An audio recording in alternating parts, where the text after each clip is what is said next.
Okay, and now we move to the ERP submission.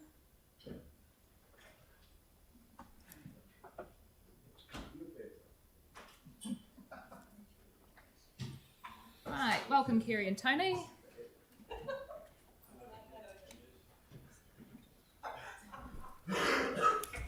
So, could you please just give us a quick summary on first how the submission was put together, the input that's sort of come in, and then a quick overview of the key points. Sure, kia ora, tēnā koutou katoa. So the submission was created over a number of weeks. Of course, we've had a really limited time to prepare a submission. These government proposals always seem to be rushed and having little time to respond. But we did have the Climate Change Working Party meet on the 1st of November with MFE and Ministry of Transport staff, and there was a presentation that they gave, and we discussed directly with those staff to introduce really the proposal for New Zealand. And then on the 9th of November, we had a briefing with the same working party to review the staff feedback, and we got your feedback from that. Thank you for that. And then we've also fed into a whole lot of other submissions that have been developed locally, including the Canterbury Mural Forum, the Greater Christchurch Partnership, the Regional Transport Group from ECAN, Local Government New Zealand, and Taia Tora, the Solgum submission as well. So there's been quite a few other submissions on this topic, and we've fed into those. And there's general consistency, although there's some difference of nuances around some of the elements, there's general consistency about the sorts of themes that we're promoting to the government to act on. You might have also seen in the paper today the discussion on the front page of the paper about the agricultural emissions and the fact that we're waiting for a discussion document from Hiwaka Ki Anoa to talk about agricultural emissions. So, and there's been some concern that there's not enough action in that space, and that does reinforce again the submission we're making as well. Point 88 in this attachment does touch on that, saying that we want the government to have stronger action on agricultural emissions. So if I just quickly go through some of the high level, I suppose, views of this emission reduction plan for New Zealand. The first is that we are really keen for a higher level of ambition from the government. We don't think it's appropriate to set targets and then rely so heavily on international offsets. It's about 2/3 of the emissions for New Zealand are looking to be offset. So we felt that it was much more important to have investing in ourselves, investing in local solutions to really create the reduction in emissions that we need to see for New Zealand. So it doesn't allow us to have a leadership position in the world if we're just offsetting and not actually reducing. We felt also that this plan had generally a lack of detail. It talked about a range of options that the government's considering rather than what the government's actually going to do. So in its sense, it was a consultation document rather than an emission reduction plan. So it made it a bit hard for us, even in our own planning, to think about, all right, what does it mean for Christchurch and what does it mean for our community, but also our emission reduction activities here, because there was very little on the how they were proposing to make the changes happen. And then linked to that was, of course, clarity around funding, the fact that because they hadn't gone to the how, they proposed a lot of options, a lot of ideas, but not really being clear about how they fund them either. And some of those things, for example, reducing the cost of public transport, that's an aspiration they're putting out there, but how do you fund that? Where does that money come from? So those sorts of details were missing. Likewise was the role of local government, that it seemed to be almost an afterthought in some of the wording, that local government had a role to play at all. But clearly we have a role to play in transport and urban planning and waste and water and also forestry, and that wasn't really recognised. So I think there's we're calling for a stronger partnership, not just collaborating with the government, but actually partnering with central and local government to make the changes that need to happen in New Zealand. And we need to do that in a joined-up fashion. So the joined-up fashion also links to the need for policy alignment across the government, whole-of-government policy alignment. The idea that some parts of government are making changes and that other parts are actually going the wrong way. So you might think of perhaps 5-laning Brougham Street may not be as consistent with our greenhouse gas emission reduction targets. And so, we need to have consistency across all government, central and local government decision-making to deal with emission reductions. Also, the need to raise minimum standards was another key theme. So, and it did touch on this. Lots of options talked about needing to have standards for buildings, for vehicles, for appliances, for waste, and even for F gases, industrial gases. So there is a need for standards, and I guess we're trying to support government in that, saying yes, we agree with the need for standards, and we want them to be strong and to support the health and well-being of our community, but also to reduce emissions as well. And then the need to, of course, encourage co-benefits and manage equity very carefully, so that some of these impacts will fall differently across our economy and across our society. So let's be very mindful of those that are most affected, but also try and maximise co-benefits. Try and, when there's an opportunity to think about emission reduction, well, what are the other co-benefits that come along with that? So there's some high-level themes that we're offering up to the government to act on. But there's obviously a whole lot of specifics that are in this. We've answered pretty much all the questions the government's asked us. And we've also sent this submission around other councils in New Zealand. We've got a council climate network who meet regularly, and we've been discussing with other councils their views, and we've incorporated some of theirs in this, and also we've shared our views with them so they can take those on as well. I welcome your discussion now. That's great. Thanks so much. I just note that all councillors were invited to that initial workshop where we had ministry officials and things along to brief us on the plan as well, which was great. Pauline. Yeah, thank you. That's a fantastic introduction, Tony. Thank you for that. And I'm just wondering, like, those key points are so strong. I'm just wondering if they could be put in bold throughout the submission, because you wonder, do they really pull out what we want them to? But that's just an idea. But my question is about how do we as a city measure, how will we measure any reduction in our transport emissions? And I suppose that's every city. And, you know, because that is a key area, transport. And would that require additional funding that we may sort of put in here? We do know that they need to fund this thing. So how will we measure that reduction? Sure, there's a couple of answers to that. One, in this submission, we're asking for central government to help councils throughout New Zealand to measure their footprints, including transport emissions, of course, because they have access to a whole lot of data. If they made it regionally available, then councils could more easily do their district footprints. So we're asking for some consistency around how the data is collected, and then also making it scalable, I suppose, to the various regions and districts in New Zealand. So do they have sensors around the country that measure chemicals in the air? Or so no, it tends to be that's one. You could potentially measure the emissions directly, and that is being done in some locations. But no, most of the measurement is done on the fuel or the energy used. So it's a direct, consumption of petrol and diesel, for example. So and we have that information, and so we're looking to have every 2 or 3 years measure our footprint as a district ourselves, but also then in between times have indicators of things that we can easily measure on a regular basis, on a monthly basis. So fuel use is one of those things that we can then measure and then report to our community so they can see changes in energy use, for example. Right, that's great, because we really need those milestones. Thank you. Aaron. Yeah, thank you, Tony, for your work on this. There's a lot of great stuff in here. Just before I do my questions, I did note on under our council response, page 76, that there's I think it's a word mistake, a far equitable and inclusive transition. I think is it fair? Is it what? Fair, I'm sure that is fair. It's an I missing. Yep. So just that's on there.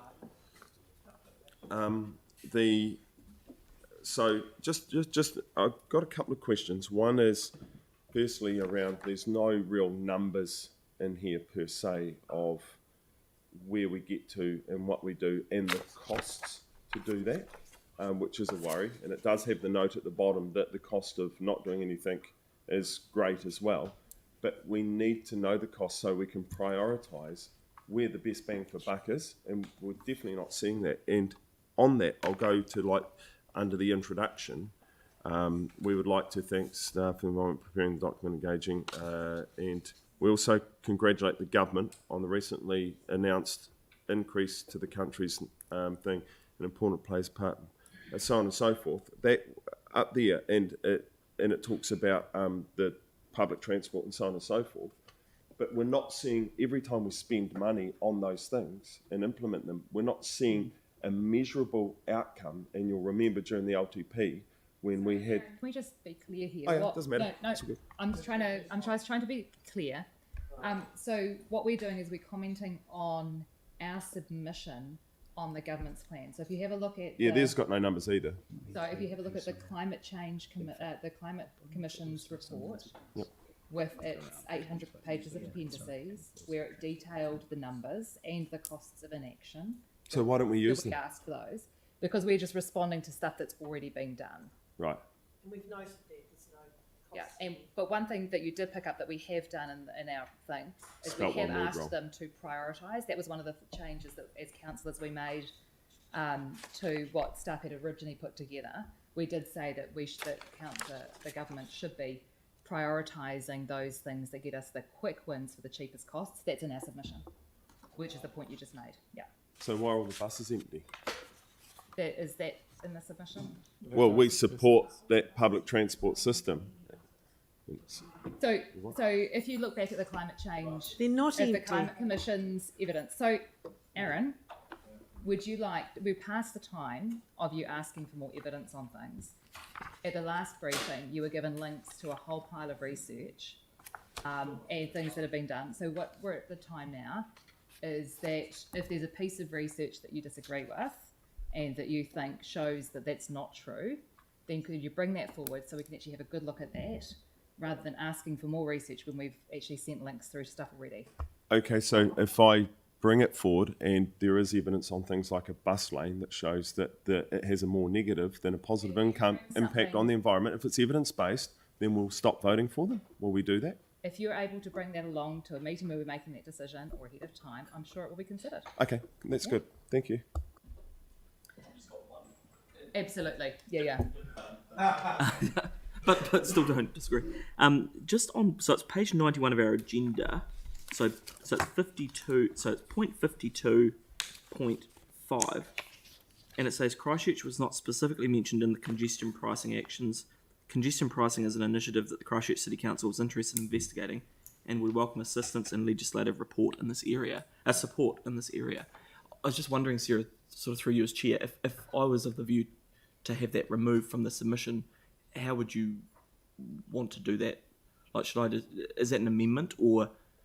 It would have to be an amendment because I've already had an indicator of mover and seconder, so you'd have to put something in there saying you'd like that particular section you removed. So you're not in favour of us asking for support to investigate and look at how we might do and certainly the congestion? legislative support as well. Yeah. So, I mean, I just want to know how I should treat that.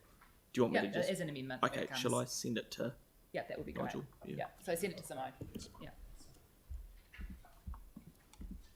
Cool, thank you. thanks. Any further questions on the submission? No, in that case, I've moved it and Mike seconded it. And it's funny, and we're just waiting for Sam's amendment. Might fail because of lack of a seconder. I don't think that's likely, given past experience. Sorry, what page was that on? It's on page 90 of the agenda, page 18 of the submission. Oh, 91 maybe. Sorry, 91, yeah. 91 and page 97. Okay.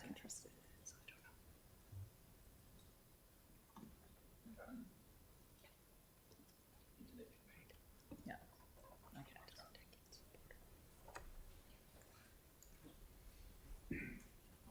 Okay, well, I'll just start us briefly then. In that, really pleased with the submission and the scope that has been able to be covered in such an incredibly short time, at a time where the organisation as a whole is being pressured in a number of areas to submit on a number of proposals. This one's incredibly important. It's something that we've been working on as a long time for council, and the government are really only just coming to the party with serious work on now. It's clear that the current emissions reduction plan proposals don't actually manage to meet the government's targets, and so pointing that out is really clear. Making sure that the government's able to prioritise those actions which reduce our emissions the most quickly for the least cost is really important. And some of those are really straightforward ones, like encouraging people to travel less.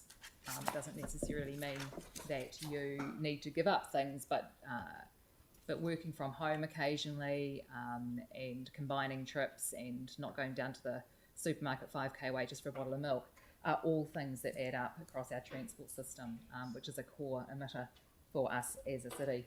One of the things that was pointed out is that travel less, because it's not actual travel, isn't actually catered for within the Ministry for Transport's plan. It mentions that it would like people to travel less, but it doesn't have any plan of encouraging people to do that.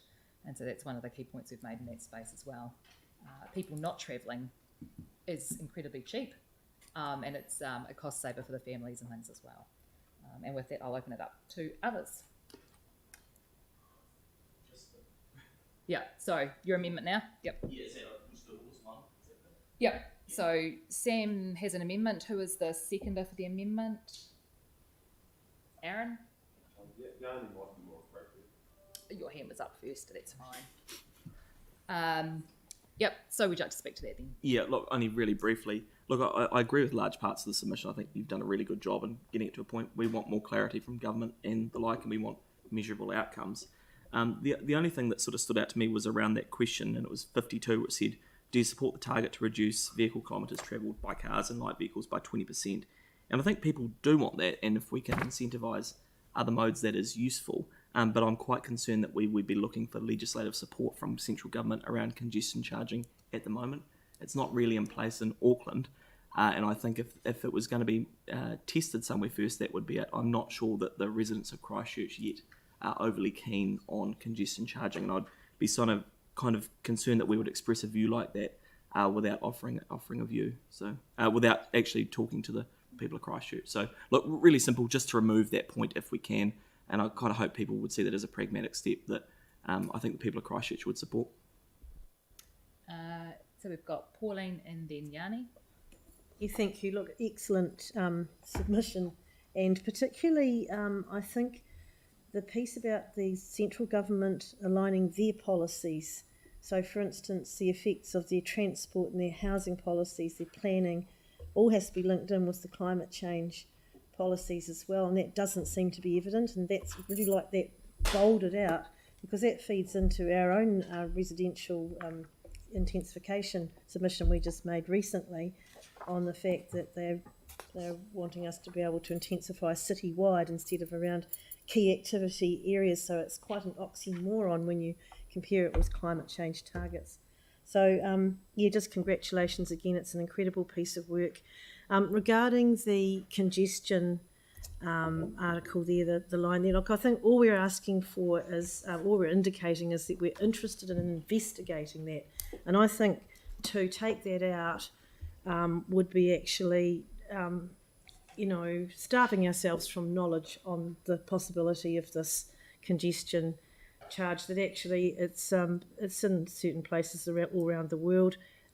We can't afford not to look at that. It's not making a decision that we're going to do it. It's just asking to investigate it or indicating that we will investigate it. So we're not making a decision about that. So I won't be supporting the amendment today, but I'll be supporting the submission. Thank you. That's great, thank you. Yanni. Look, I mean, I support the amendment on the basis that that's a discussion we should have with our community before we go to central government.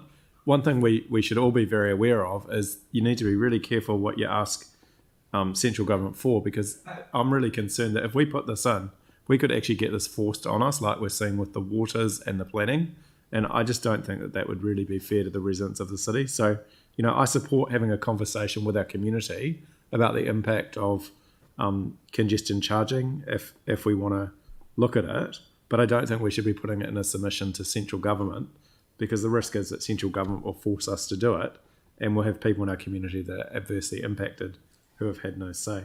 I do want to acknowledge the huge amount of work that staff have put into the submission, and in general I think they make a lot of good points, but there's also things that we can do as well, and it would be good, we do comment on petrol stations, for example, well, we can actually look at our own district plan and get work done on that in the meantime while we're asking for additional support. So, I think there's a number of things in here which are good, but there's also things where we can actually also do the work in parallel to try and get better outcomes. I think it's really important, and as we've done, is really highlight the importance to good urban planning around our natural environment and the protection of trees and our environment in terms of development. I think is really fundamental. So it's really good to see that acknowledged. It's also really good to see that there should be some sort of national public transport plan, because clearly, the idea that we leave public transport to the private sector for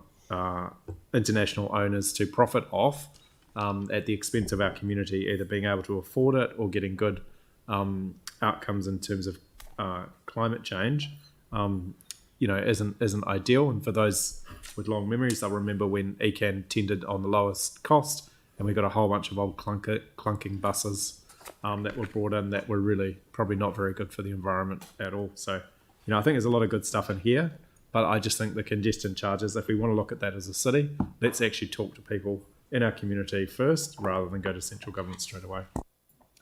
Thank you. Anne, and then Andrew. Yeah, kia ora, thank you, and thank you for the extensive work that you've done on this, and it's been good to be part of it, and I think it's a very good submission. Thank you.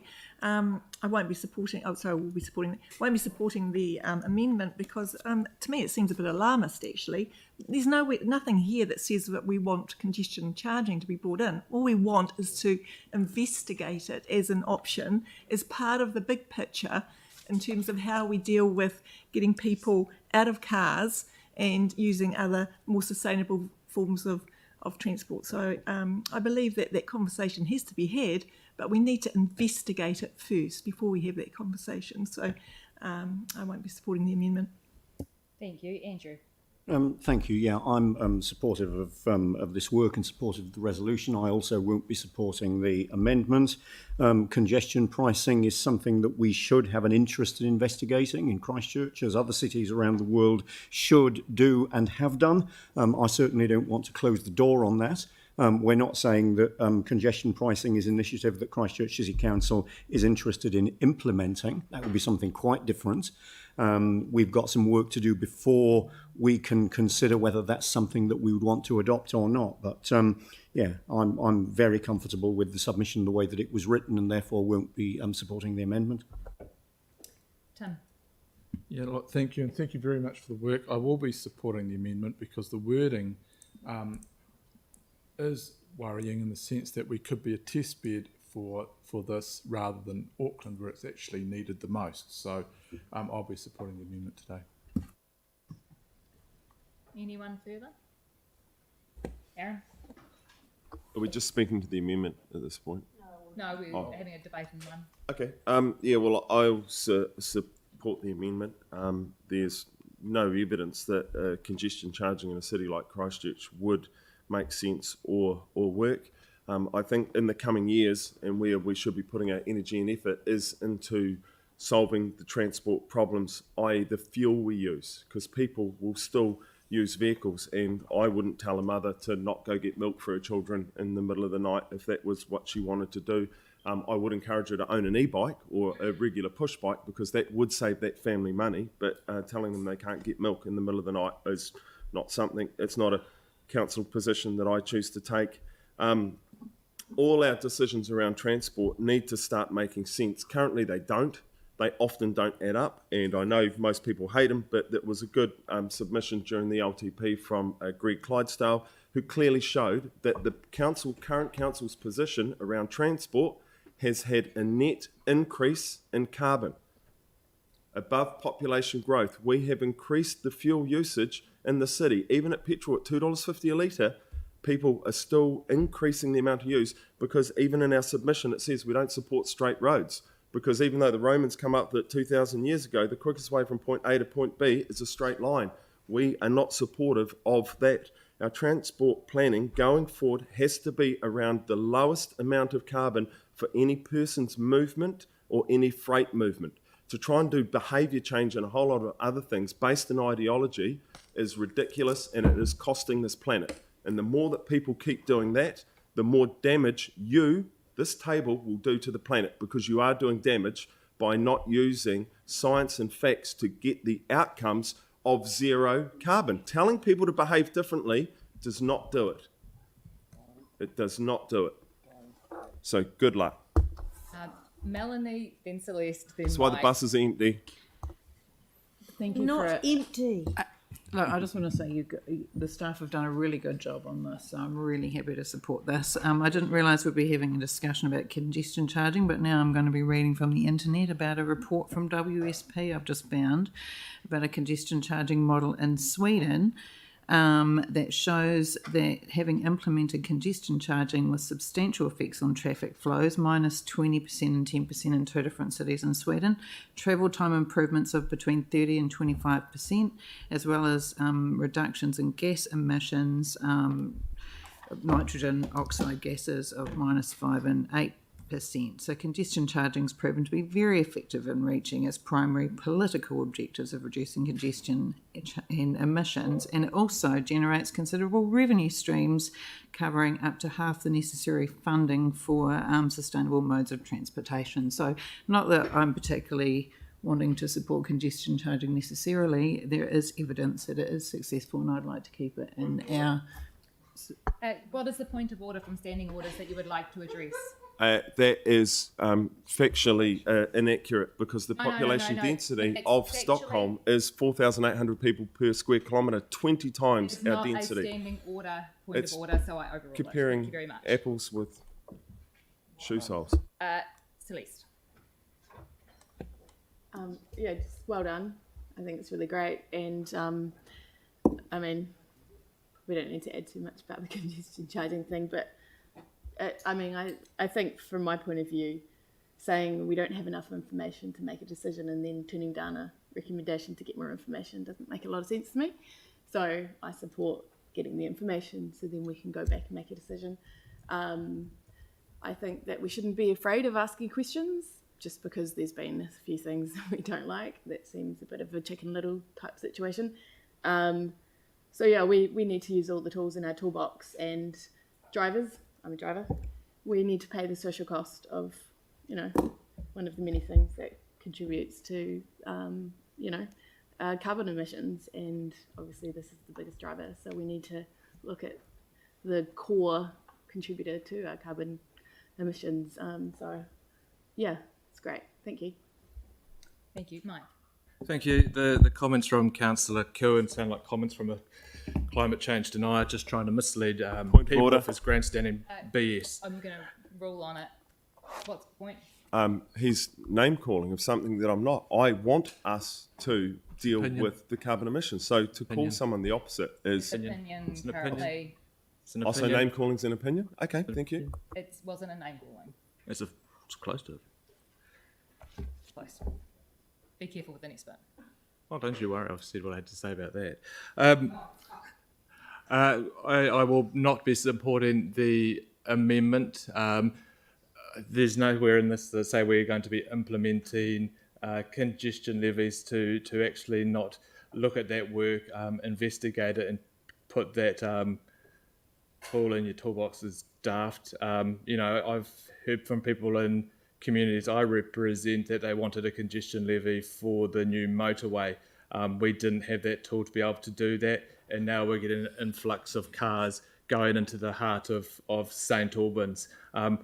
Why we would not actually do some work to actually be able to actually implement something like that, I'm not too sure. But if that tool was in there, it would be consultation would have to be done before anything would actually be put in place. So I think you're just trying to be, like Anne said, alarmist and try and mislead people once again about this council and its role in actually reducing emissions, which we know is actually quite an important thing that we all have to do.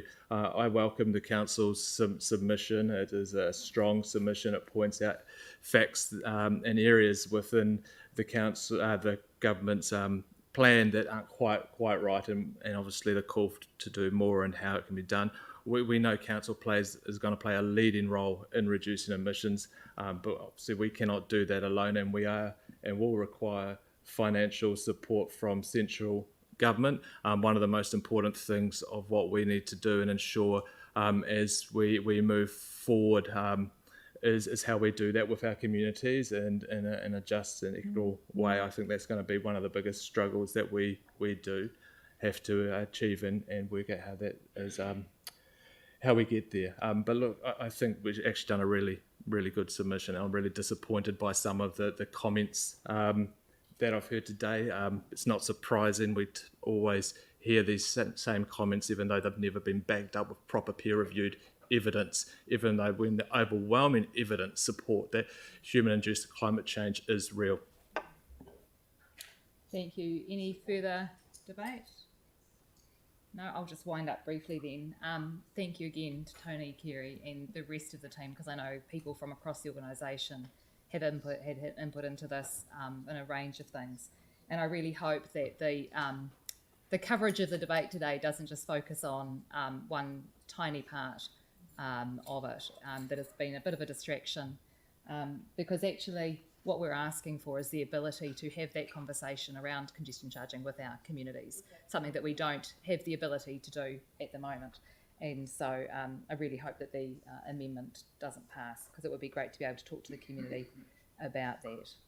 Climate change is such a threat to not only future generations now, but to current generations.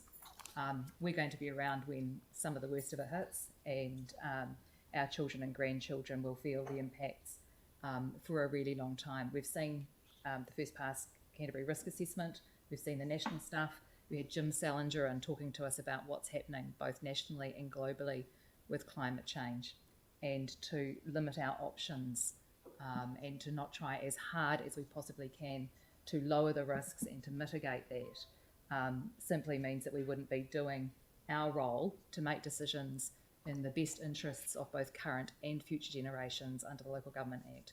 We wouldn't be doing our role properly. So with that, I would like to put the motion, all those, put the amendment first. So those in favour of removing 52.5 in the council submission, please raise your hands. 1, 2, 3, 4, 5, 6. Thank you. Those against? Jamie. And Jamie, 7. Those against? 1, 2, 3, 4, 5, 6, 7, 8. Declare that lost. Thank you very much. Does anyone want that recorded anyway? No. Yes, definitely. Well, I mean, the mover and seconder and all that sort of stuff, and the fact that it's lost is recorded, but you want the individual names recorded? To do a division?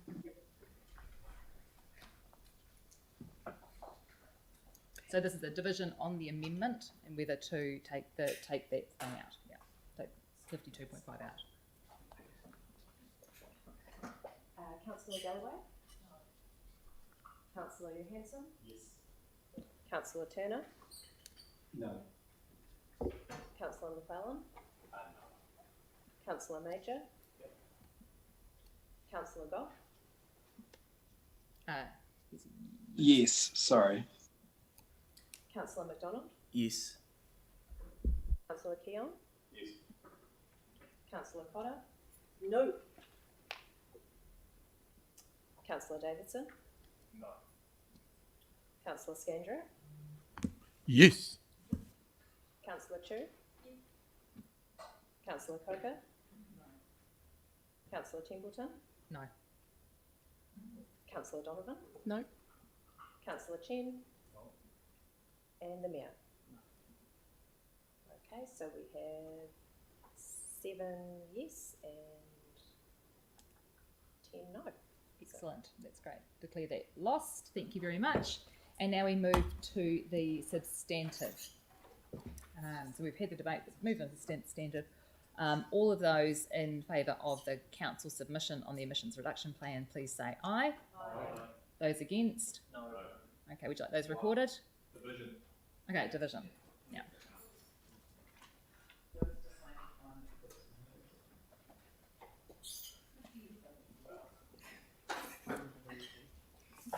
Okay, the Mayor? Oh, yes, I'd like to vote for you. Yeah, so this one has them in different orders. Yeah. There'll be a letter. Turner? Yes. Councillor Chen? Yes. Councillor Chu? Councillor Coker? Yes to so many Councillor Cotter? Yes. Councillor Donovan? Oh yeah, definitely. Councillor Davidson? Councillor Galloway? Yes. Councillor Goff? No. Councillor Johansson? Yes. Councillor Keon? No. Councillor McDonald? No. Councillor Major? No. Councillor McClellan? Councillor Scandrick?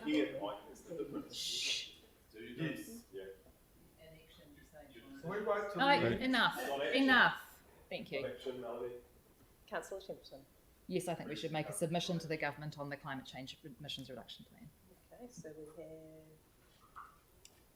12 for yes and 5 for no. That's great. I declare that carried. Thank you very much.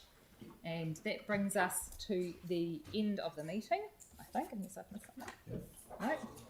No.